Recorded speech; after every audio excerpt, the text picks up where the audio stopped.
Okay, cool. Logan, welcome. Thanks. Yes, we're really glad to have you. This podcast, we like to, as Leighton said on the last one, shine light on people who are doing great things here within Shreveport-Bossier, this market. You qualify. Oh, yes, well, you do. Congratulations. That's right. You've won. You've won. And so, man, just tell us a little bit about what you do and how it all works. So the Red River Revel is a nonprofit organization. Pull that mic up a little bit. Yeah. You can just pull it up. Pull it on. Yeah, up. there you go. Hey, perfect. Yeah. There you go. So yeah, the Red River Revel is a nonprofit organization. And we have a small staff, 2 people that work full time. We have a contract employee that does 2 different jobs, 2 different contracts. One is marketing for the festival, and the other is related to the farmers market. So our main functions are the festival first, as well as the Shreveport Farmers Market, and all things that support that. We have some fundraising events. Cork, I know a lot of people know about that one. It's been around for a couple decades now, and some small other things. But the big things are, the Revel first and the farmers market second. We had Mike McSwain, just before I forget, Mike McSwain was on last week, and we told him you were coming. He said, "Oh man, tell him I said what's up." I love Mike. Mike. He said he did some design or something a couple. He did the poster in 2023. It was funny. The first time we met, I had this idea, and I was like, I'm just going to go off the map, not get our standard Revel artist to do it. And I had this idea. I was like, let's do a futuristic festival plaza design and have Mike do it. Let him just kind of go off the rails. And the first time we met, the first thing he said to me was like, "Let me tell you all the things I hate about the Revel," because he works right next to the site, and we hit it off real fast. Hey, the perk though, he will give you his parking pass. Because his office is literally right there. Yeah. It's on on Common Street. Okay. And so the 600 block of Common. Good to know. And so one year I was like, yeah, we're gonna bring the kids. He's like, hey man, come get a parking pass. You can park at my office. I was like, sweet. So everybody hit up Mike for his parking pass this year. He should start charging. Mike McSwain, architect. Yeah, there you go. That's right. Find him online. Yeah. But so our organization, we do have, just like every other nonprofit, we have a board of directors that kind of oversees the business function and the main mission of our organization. But a little bit different than others, and this is actually a part of our bylaws, is we have another committee called the Festival Production Committee that in that case are not elected like a normal board is by nomination from a board member and then approval. That's appointed by the executive director, and it's not made up of only board members. It's community members. Some of the people on that committee, that's the only thing that they do year round. We don't see them until mid to late summer, and then they dedicate weeks of their lives towards this thing. And that's kind of it's born out of the history of the festival, which was originally started by the Junior League of Shreveport-Bossier, and a lot of the women that started it they didn't have full-time jobs, and so this was the thing that they did. They said, let's come together. And interesting enough, I used to work at Independence Bowl. The men of Shreveport started that. The women of Shreveport started the Revel the exact same year, which we both turn 50 next year. So kind of a cool thing. Yeah. And, there you go. And so out of that kind of came this, we need to have a group of people that just do the festival stuff. They're special. So you said next year's 50 years. Correct. I think that, man, I want to say on Facebook, and it might have been the Twin Blend guys that posted this, but they had posted some footage or something of one of the festivals in the 70s or 80s. And it's just crazy to look at. Yeah, we were working with them for some stuff for next year. Yeah. They're great guys. So we had them on. Yeah, good guys. And we're working with Independence Bowl too to kind of do that together. Okay. I think, of course, a lot of celebrations are going to happen next year for the 250th birthday of our country. And our festival and the Independence Bowl both mark the 200th in 1976. Crazy that because of COVID, obviously we couldn't go. The bowl was slated to go, but because of teams getting sick and everything else, there was an odd number of teams and they couldn't find an opponent for Army. Right. Yeah. So they couldn't go when they were ready to go. So that we still end up on 2026 at 50 together. It's something I've been thinking about since I took over in 2022. It was working with them and trying to do something that, we seem to have lost a little bit of this sense of civic duty. I think there's a lot of people that are, coming into, the prime of their lives that have a sense of civic pride, but the civic duty part of it is not always connected, right? Like a lot of our parents and grandparents had this sense that, we support this thing both with our time and our money because it's good for our community. And these days, support is a little bit different. People can say, I support it, but sometimes that doesn't necessarily mean that they do anything intrinsic for that event, organization, whatever it is. They just like it, and they follow it on social media, and that equals I support it. Yeah. In theory, yes, that's true, but in practice, we've lost some of that, like the follow up to that. And so, what we really would like to see next year is a reminder to those that were here at the beginning, and an education of those who were not alive yet to see it, why both of these things are culturally important to our community. That they sort of, I always say it's like fancy, nice, flowery language of they tell the story of who we are. But what that means is that they're things that we created as a community, the Revel, the Independence Bowl. And I would say even our version of Mardi Gras, we created those things to be unique to us. And they're not like anything else anywhere else. They're very special in their own right. So it's those types of things that's part of our culture. It's like when you talk about Shreveport Bossier City, these should be some of the things that you think about because they're unique to us. It's not just the same things that every other city has. So, you can see we take it pretty seriously. How many volunteers does it take to pull off that festival? Like, how many do you need? That's a crazy thing too, because it's changed mainly because of the way our society's changed. So I mentioned the Junior League of Shreveport Bossier being the driving force behind starting it. And at that time, it was mostly Junior League women that worked the festival and put it together and volunteered and did all these different activities. Of course, they had some people do sound production, all that. Those who were interested in music, they would more kind of gravitate towards that. But our society's changed so that, the makeup of the Junior League, for example, has changed. They're not stay-at-home mothers anymore. Most of the women in Junior League are full-time, they're lawyers, they're doctors, they're people who have full-time careers. And so they can't just go and work on Thursday morning at the ticket booth, because they have work to provide for their family. So our needs in terms of just your average person that wants to volunteer have increased just naturally for that reason. Yep. You're not having somebody that's going to come every day, multiple times. That means that every time that there is a shift, that's one person, that has to be there. So the number is over 1,000. I think we're thinking it's 1,100, 1,160, something like that this year, shifts that we need. So we have people that, oh my gosh, we have some people that are so amazing. They'll come every night, the same shift. They're going to work. They're consistent and they're good, right? So that takes a huge burden off of it.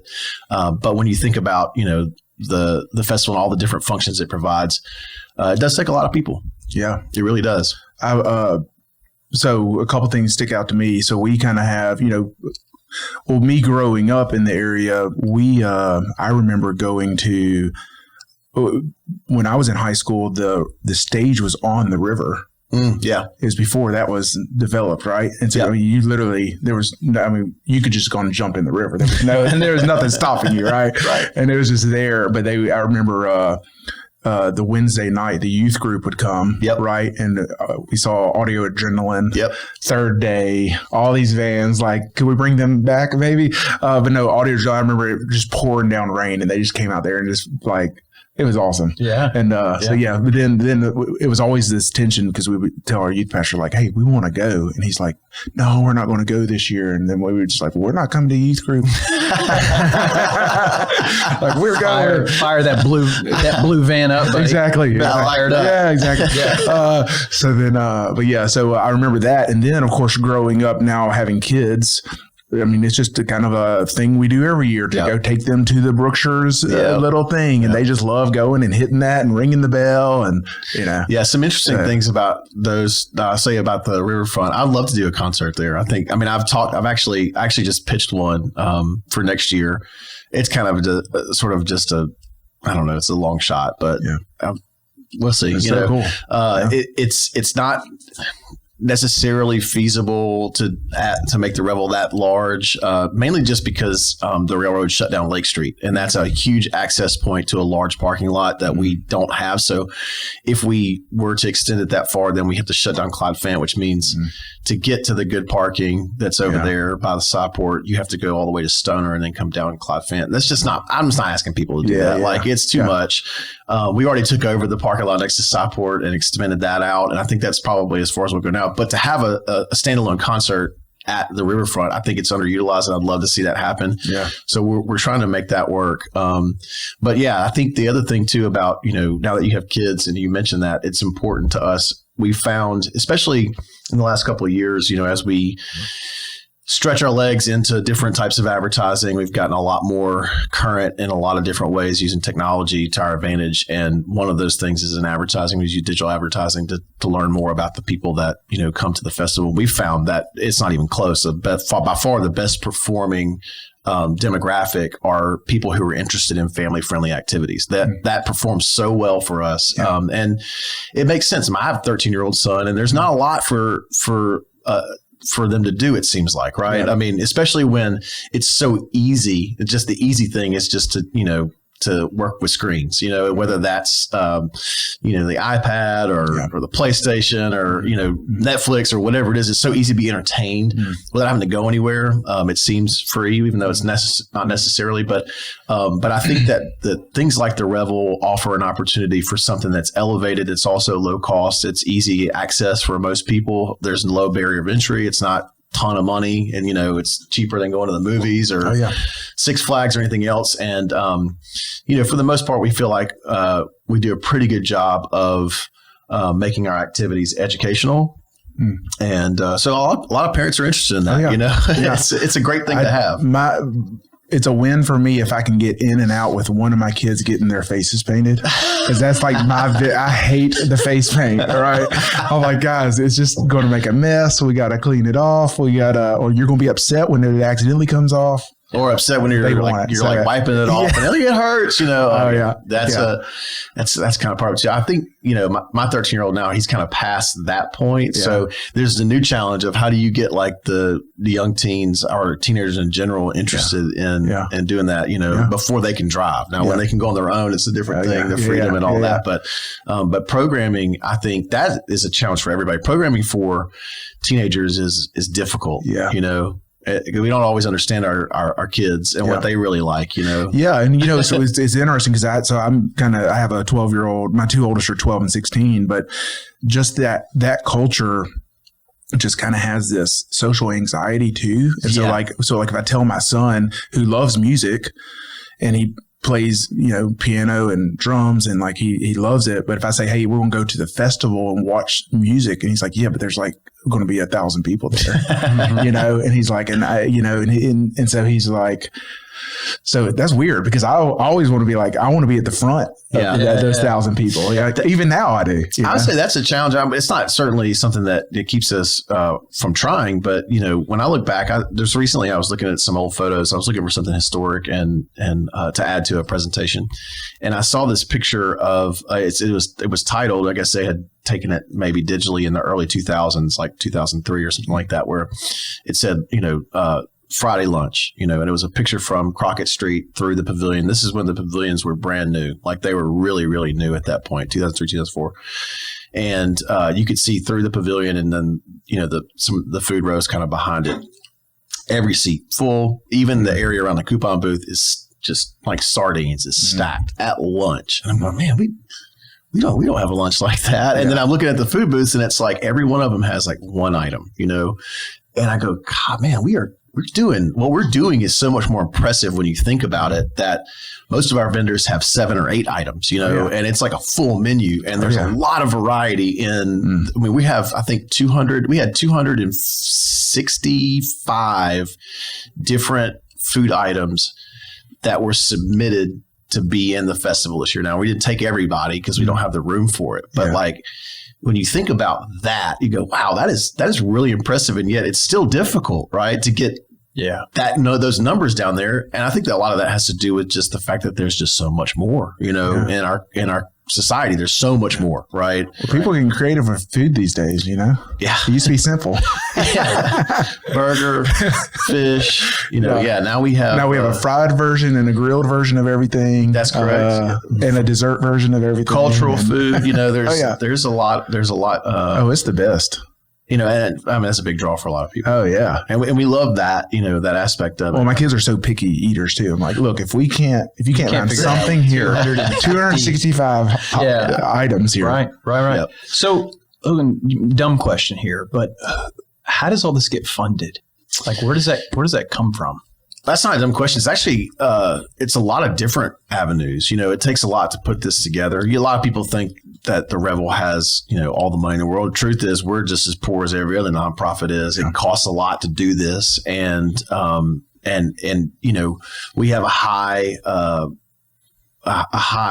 bar to hit, because in 2003, for example, the Revel was more one of a kind than it is today. And now, people are thinking about festivals like Hangout and, some of these larger ones that have they're commercial festivals and not necessarily being judged against them, but in some cases we are, right? And just like everything else, it's gotten more expensive. Even since I took over in 2022, some of the acts that we had then, have almost doubled in the amount that they cost to bring in. And it does take quite a bit. We are funded by grants, of course. My job is to be a jack of all trades. I raise the money, but I also hang the signs and run the forklift, do a little bit of everything. And so I do fill out grants and work with our director of operations to make the budget accurate for that.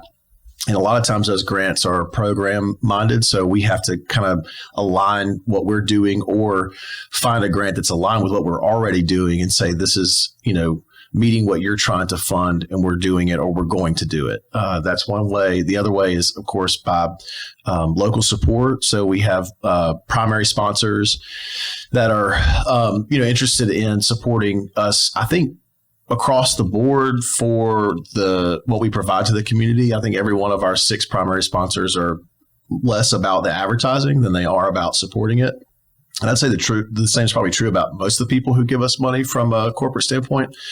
But it takes those large numbers and it also takes a lot of smaller ones. So we have, the 76 Club is a membership program, like $250 individual membership, $500 for a household. And it basically appeals to people that want to support financially, but don't really necessarily want to spend a ton of money. It comes with some VIP tickets and tickets to the festival, recognition and all that, so that you're doing it because it's supporting it, but you're getting something out of it too. That's probably more personal benefit based than it is like public benefit. We have some people that do sponsorships for the advertising part, but typically those come into like those who want to do a tabling opportunity, interact with the crowd.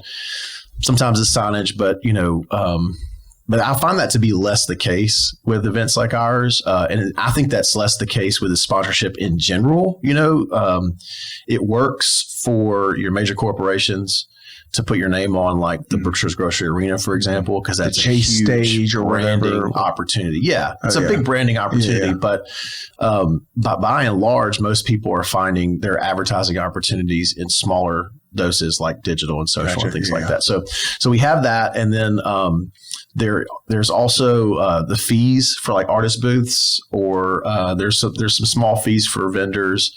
And then we take a percentage of food and beverage sales. So all the vendors that we have, there's a smaller rate for nonprofits, higher for for-profit. We facilitate the sales themselves and pay out the vendors minus our percentage. And so on our budget, it's a huge income number, but it's also a huge expense number too, because we're not taking anywhere close to the lion's share. So you put those things along with our fundraising events like Cork and the Wayne Curtis Objet d'Art event all together, and that's more or less the bulk of it. I mean, we obviously don't spend a lot on people, because we have just 2 staff members. However, in the last several years, our expenses have increased significantly in contract hire. So the changes that the city of Shreveport made to, like, for example, Shreveport police are working off duty. We're affected by that. We've had to hire more staffing agencies to do like site cleanup and things as the city staff has got smaller over the years. There's always every year there's always something that I'm like trying to battle against having to pay for, Well, because it just cuts into the programming, right? It means we have less available for good arts programming. Right. Yeah. And in my mind, I'm thinking, well, just Shreveport just pays for all this, but that's not the case. Oh, no, definitely not. No. And I think a lot of like what sets us apart is our extreme attention to detail. So a lot of this just comes down to elbow grease. When you look at what we're doing in Festival Plaza and the level of expectation that you would have for something like the Red River Revel in terms of just how it looks and how it's presented when you walk through the gates, how is the signage hung, the little things I obsess over. I mean, when you in September at 8:30 or 9 o'clock at night, you're going to find me most likely by myself with earbuds in, riding around the site and cutting off excess zip ties, and like straightening things and putting up different types of activities or facades to make it look that good. It's not that, we paid a bunch of people to do it. So we just did it ourselves because we care about it that much, it is a lot of, there's a lot of love that goes into it. I remember a couple of years ago, I just loved the logo and it was hanging above like the sound booth. I can't remember what. I just remember the sign, and it might be the one that was on those hats, like a baby blue color or something. Yeah, it lights up now. Yeah, different colors. Yeah. Okay, it was the same sign every year. We got that made. We changed the lights on it last year. But we got that made in 2022, my first year. I think that. For some reason, I might be totally wrong, but I was in what's the CNC Mercantile place, and I saw part of it there, maybe, or design there. Is that where he's at? The one. Okay, yeah. He made it for that's a cool place. You ever been in there? Mm-mm. Oh, you should go. Yeah, that's cool. So they don't have a storefront anymore. It's now by appointment only. They changed their location. Okay. But that couple of friends of mine, and they did help us build that. And they help us build something kind of different every year. We built a big portal entryway thing for the new kids area, which we rebranded to the Discovery Maker Zone, or DMZ for short. And we've got projects this year too. You build it piece by piece. We use these things every year. In recent years, we've kind of changed a little bit of our programming to be not theme based, but almost, and align that with the Community Foundation granting towards a specific purpose of an arts specific, theme, for lack of a better word. But it's not a Revel theme. It just ends up manifesting itself in different ways, whether it's the poster or some of our programming stuff. Kind of leads into this year. I haven't dug much into it, but the theme this year is like kind of a percussion theme. Let's talk about that.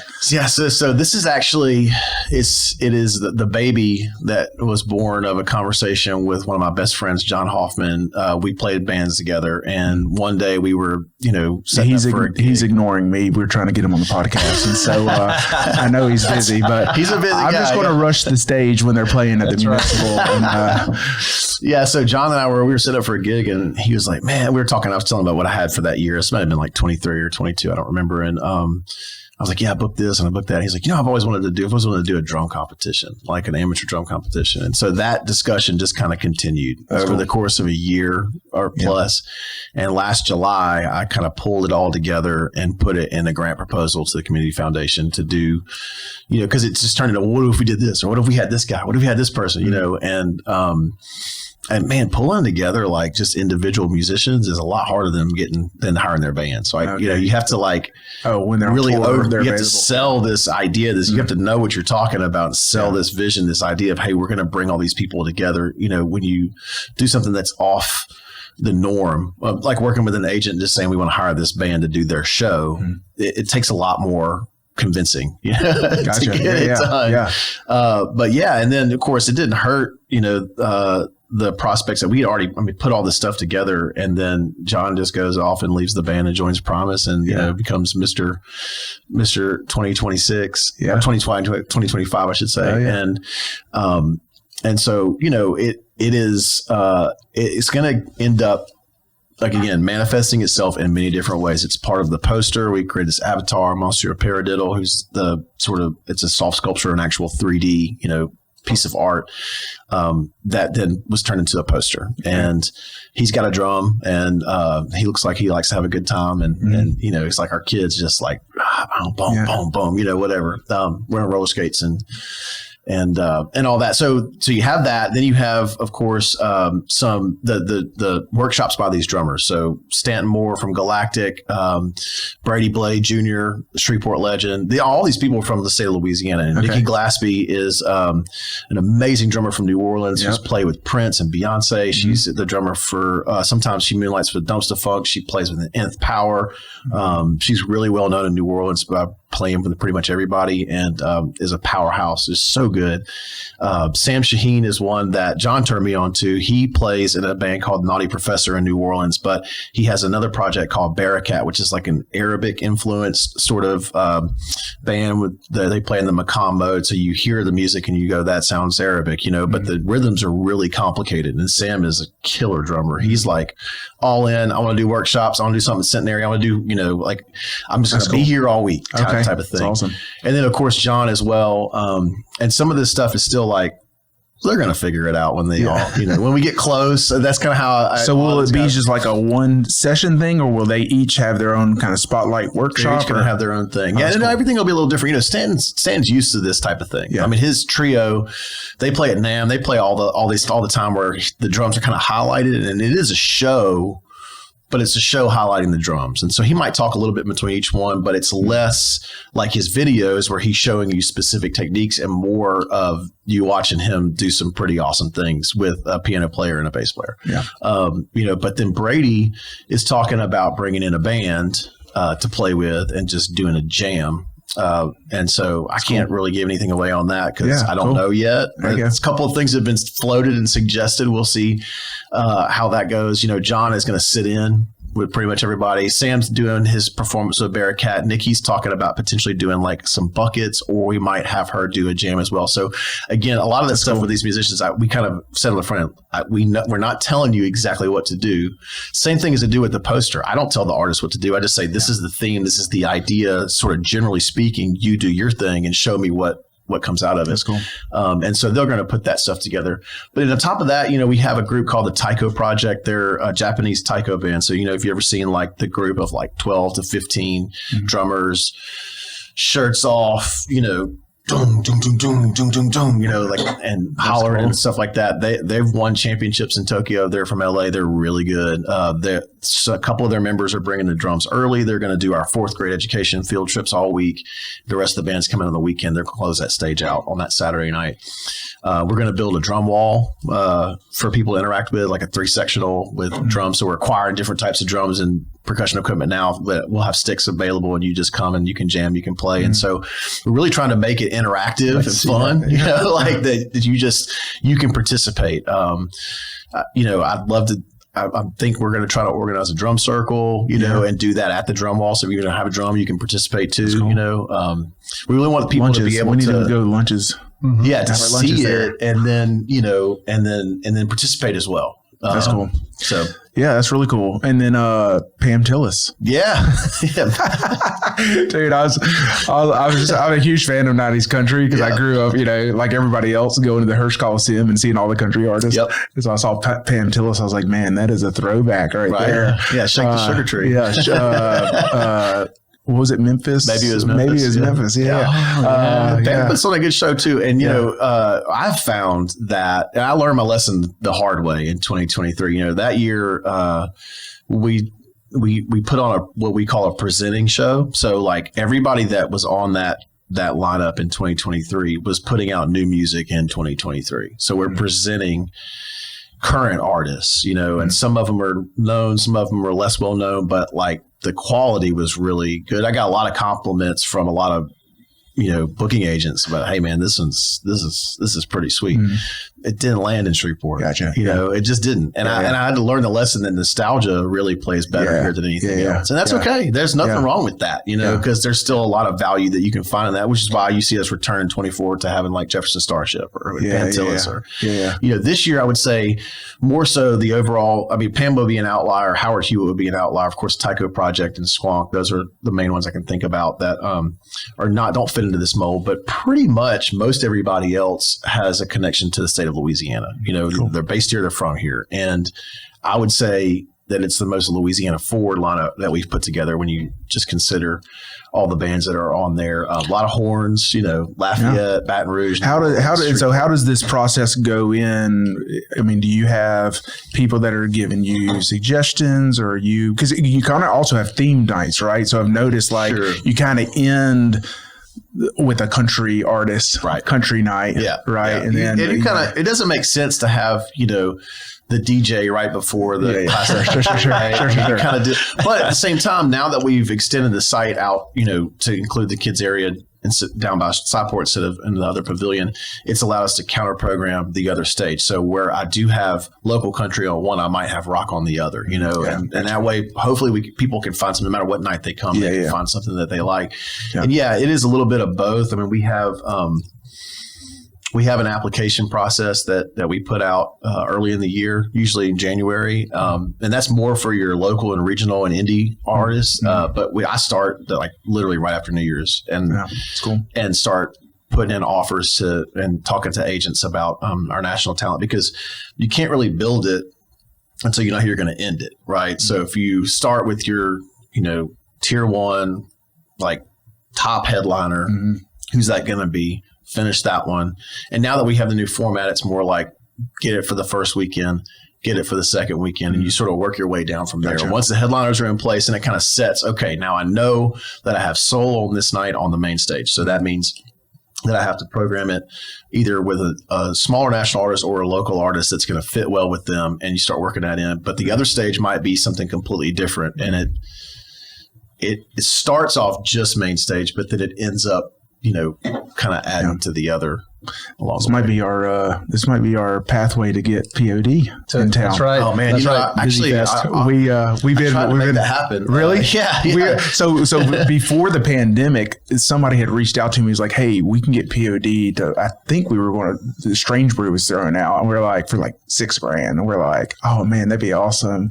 But if we didn't do it, and then the pandemic happened, and now of course they're just like outrageous to book now, like everybody else, you know. Yeah, and it's a lot more expensive. But POD would be an awesome all ages show. I agree. And I actually did inquire about them in 2023. And the dates didn't work for them. Like the Revel dates. Was that Everclear? Was that when they played? No, that was the year after that. Okay. Yeah, they're on my short list. That was great. That was a fun show. POD's on my short list for sure. Yeah, nice. Nice. Submit requests. That's my favorite high school band, man. I love them in high school. Well, you just talk about nostalgia, you know. Dude. I went when I was in high school. I don't know how my mother let me do this, but I went with some college students to Vino's in Little Rock and saw POD, Project 86, and Blindside together on tour. Wow. Awesome show. Yeah, it was really cool. In like 99 or 98, something like that. I'm trying to think of some other memorable shows I was at. One of my favorite artists, speaking of Louisiana, is Mark Broussard. Yep. And he played it was kind of the tail end of the pandemic, right? Yep. It was like, in the middle of the pandemic. Things had just opened back up. Yeah, they just opened back up. And it was like, people were like, should we go out or not? Like people were still afraid, you know? So it's like not a whole lot of people there, but I see him anytime he's in town. Yeah. It is always, I've been told this by people, and I believe it now this is my fourth Revel to be in charge of. And Kip used to say that Kip Holloway is a legendary director. He was a director for a long time. And he used to say that, each Revel is like having a child, that, you have all this planning, 9 months, you plan and you think you have all of it together, but you never really know what you're going to get until it's here, and that is so true. You put so much effort and energy into it, but you just don't know, where the community's mind's going to be at that time. Things can affect it. Economy, weather, elections, like those, all those things can affect what people are, and it may or may not be a negative effect. Sometimes when, the national mindset is negative, people are looking for an escape from that, right? Yeah. And so it can actually work to your favor. Yeah. You just never really know. It's a product of the moment. Yeah. Yeah. That's awesome. Yeah, that's good stuff. So the dates is September. It's always the same. Well, usually, we used to be the first 2 weekends of October. And this year we're splitting the last weekend of September and the first weekend of October. And that's mainly because of the newer, I should say, fall break that Caddo has. They used to not have that, but now they have this middle of October break. And because of the way that days go, of the year, it's gotten earlier and earlier and earlier. So it keeps kind of pushing us back. So we don't want to split that break, and start whenever they're going on break and finish when it's ending. That's not a recipe for success. Yeah. So hopefully what we're hoping for is that as it continues to get earlier, at some point they will push back and we can go a little bit farther, than where we are right now. We'd prefer to be in October. But there's just so many things going on. We can't just go to the end of October. We run into Prize Fest and other, the State Fair and other events too. So, trying to battle for our space there. But that format itself has changed dramatically this year from, traditionally we open on a Saturday and we stay open for 9 consecutive days. And it's been difficult in recent years, especially those Mondays, Tuesdays, Wednesdays, been really slow. It's hard to get volunteers. The artists start looking at me with dirty looks. The vendors are not happy. Do you kind of tell them, hey, if we're going to accept you as a vendor or an artist, you have to be there the whole time? Because I've noticed sometimes you go in the middle of the day, some stuff just isn't going on. Well, the kids stuff's not open during the day. I mean, the artists have a choice to be either half the show or a whole show. They apply for that, and first half or second half or the whole show. The food vendors have to stay the whole time.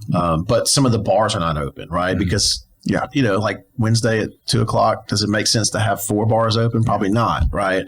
But, this year, the big change is that we're kind of moving more towards a model like Jazz Fest or ACL, where it's Thursday to Sunday on 2 consecutive weekends. So instead of 9 days, it's 8 days, one less day. But it's lining itself up with days that are typically more traffic, right? And the way I like to think of it is that we dropped Monday, Tuesday, and Wednesday to pick up a Thursday and Friday. Just makes sense, right? So we still have our lunch, daytime lunch on Thursdays and Fridays, but we're going to be more weighted towards the weekend, which now allows me, really, if you think about it, the cool thing is that it allows from the programming standpoint for us to have almost like a tale of 2 different weekends. We have time in between. We're going to be able to do some things, and you'll see it this year, that we're able to move some stuff on site and have a different experience in certain places than we had the weekend before. Or, you're really programming around your weekends, with the music. And so you can kind of build it differently than in some cases we might have taken, we could have probably gotten an artist like a big one, and something that would have drawn, but the only time they were available was Tuesday. And you go, I don't know if I'll take that chance on a Tuesday. It's hard to say. Do y'all provide multiple day passes? Yes. Cool. Yeah. And this year, I think we're working towards putting out a digital ticket that you can buy ahead of time, for like a less than you would have to pay if you just came every day, like a weekend pass or a full festival pass. It's tough with such a small staff to offer all the same amenities that everybody else does. We're using technology to our advantage. So, we encourage people to do that too. If you buy, I think the way it's going to work is if you buy a weekend pass, you could bring 4 people on one night and just use it. We weren't really going to try to police that. It doesn't make sense, right? Yeah. I mean, it's a discount for 4 people. So it's almost like a family 4-pack or a weekend pass, depending on how you want to look at it. Have y'all figured out how to use technology to solve the tickets? Yeah. Have you? Because the ticket line is, let me tell you, this is huge. This is the thing I'm most excited about. It's kind of nerdy, but until we get to the festival this year, I don't think that people are going to fully understand how much better. They're going to love it. They're going to love what we're doing this year. Okay. So, when I first got there, we started introducing the RFID wristbands, and, the way that it has worked and we did it in conjunction with tickets for 2 years. Last year was wristband only, where it's essentially the same process. You would just load coupons onto the wristband and use the wristband, right? And then you could also, because it was digital, request a cash out and get some of your money back. And that's great. Yeah. This year, there's no more balances. There's no more like returning to that line. It's so easy. Tied to your credit card. Or, correct. Yeah. So cool. you don't even necessarily need to go to the coupon booth. If you have a wristband, you can just scan its QR code and do it all on your phone. Yeah. But yeah, when you go to that booth, it'll be set up more kiosk style, and it's just 20 seconds. You just put your card in so that, it registers it, touch the wristband, and then put in your security pin that you want to assign to it. Yeah. And you're done. You never have to go back. So you only get charged for what you purchase, and you're keeping more of your own money, but you don't have to go back to that line to then go stand in that line to get something if you're low on a balance. And when we did this at Festival International, I took a bunch of people down there this year to see this particular payment system.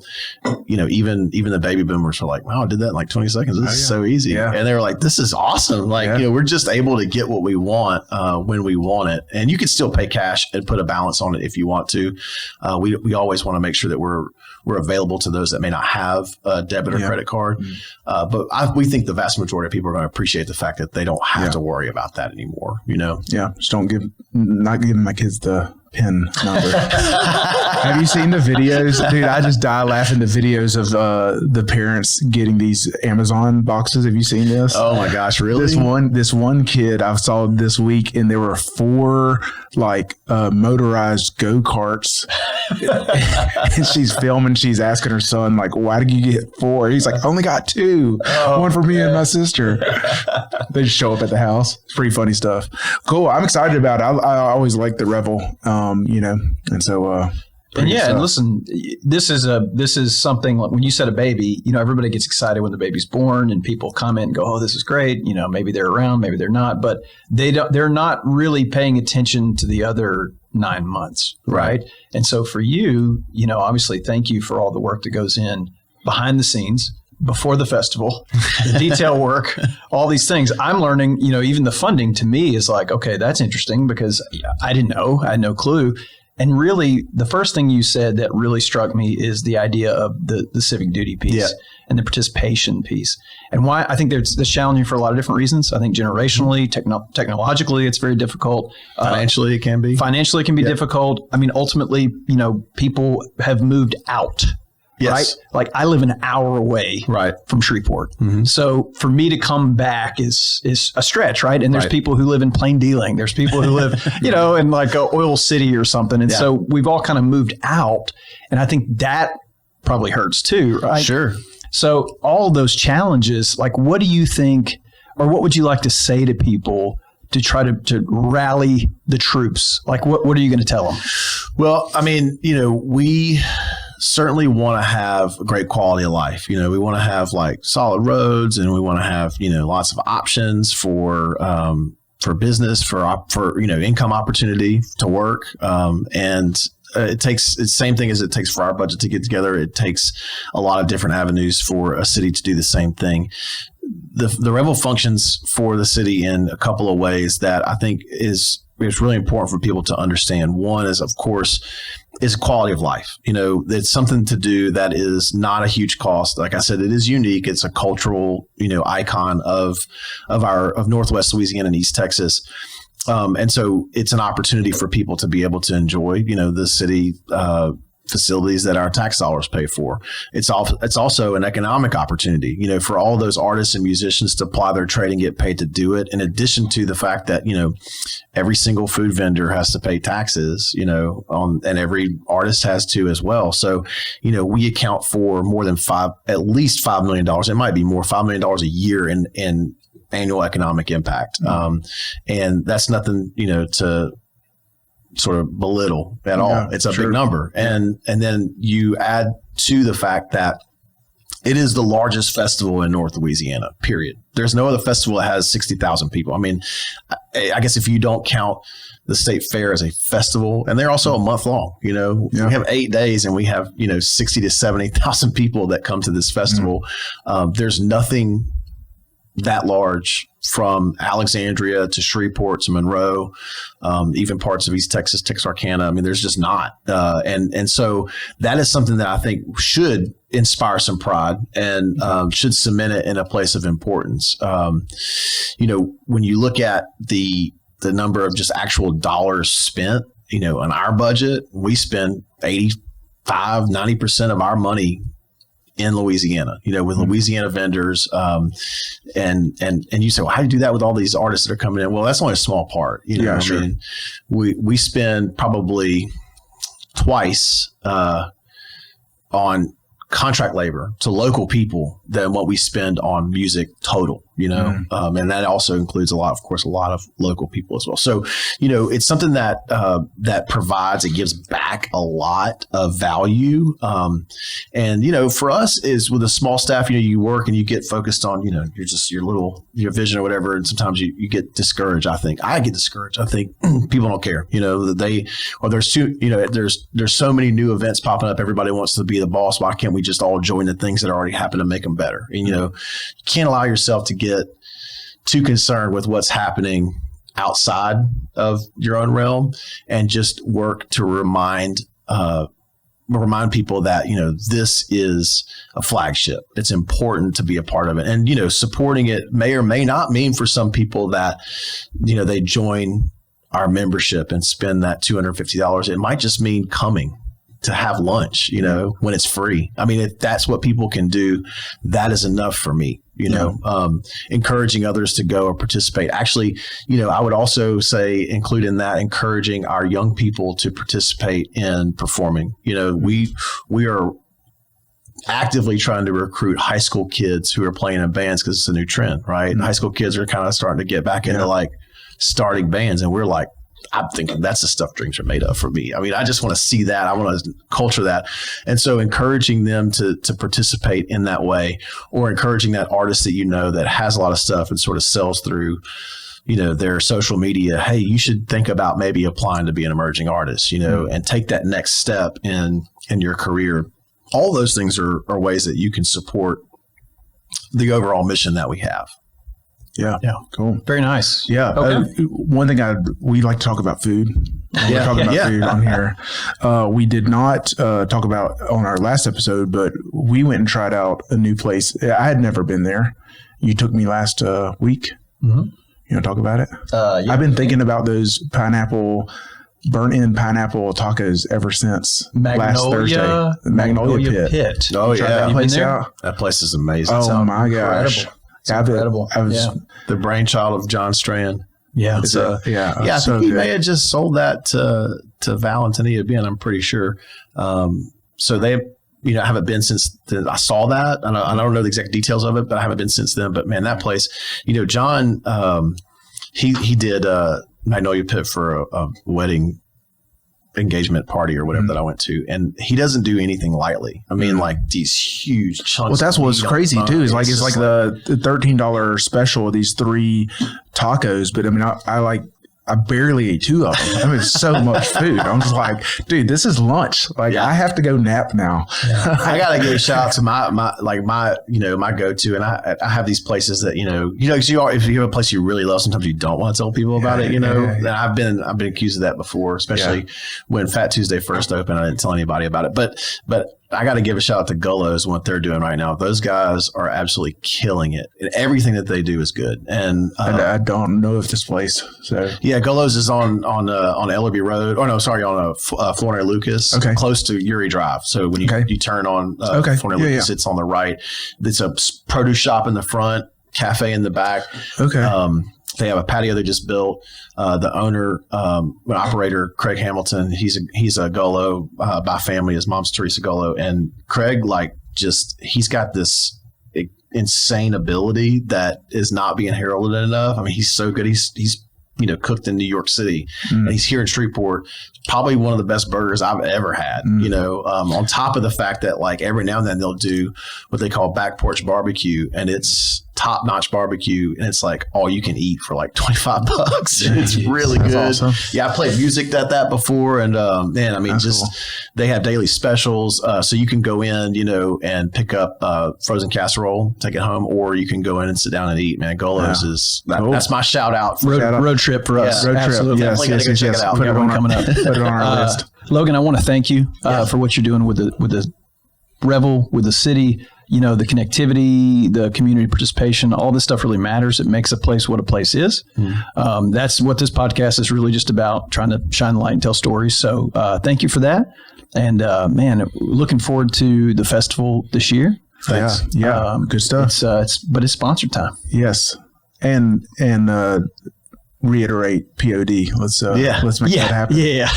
All right. Yeah. So we give out, we have sponsors for our podcast. We give shout outs to. Here comes the boom. Which they are. Yeah. Can we include some, let's include POD references in our sponsorship. Just play it softly. Yeah, there you go. This company's located Southtown. That's good. Okay, so Priority Roofing, locally owned. Shay. Oh yeah. Yeah. So Shay. Yeah. So Shay. His new band's playing. He's at the playing. Revel. The Revel? The Thursday night band. That's Thursday night band. The Thursday night band. Yeah, he's playing with a group after him, Big Al and Cherry Jubilee out of Monroe. And I love Big Al. A lot of people in Shreveport probably don't know Big Al, but he puts on an amazing show, and his band is Is it incredible. like a gospel thing or something, or what? Kinda, Okay. but it's that's sort of our youth Wednesday group night. night, Yeah, but yeah. it's Thursday. It's Thursday. Yeah, There you we go. gotta have Thursday night band on Thursday. Yeah. All right. Priority Roofing, locally owned, family business ran, specializing in residential and commercial roofing, repairs, replacements, and ran by Shay and Hannah Bailiff. Great people. 318-202-2123. We have Plumber for Hire, locally owned plumbing company specializing in residential and commercial plumbing. They do a great job. They get to jobs quick. Call them 318-709-9090. Clint Davis Counseling, 3 offices around Shreveport Bossier, helping people make lasting internal change for external growth and success. Ivy's Building Materials, 3 locations, Mansfield, Halton, and now in Blanchard. IvyLumber.com, locally owned since 1969. We're a hardware store. We're a pro lumber yard. You can build a house with us, or you can fix a toilet. So IvyLumber.com, come see us. Yes. Awesome. Cool. Is that it? That's it. All right, Thanks so much, man. Thanks so much, Go to the guys. I Revel. feel so alive. Yeah.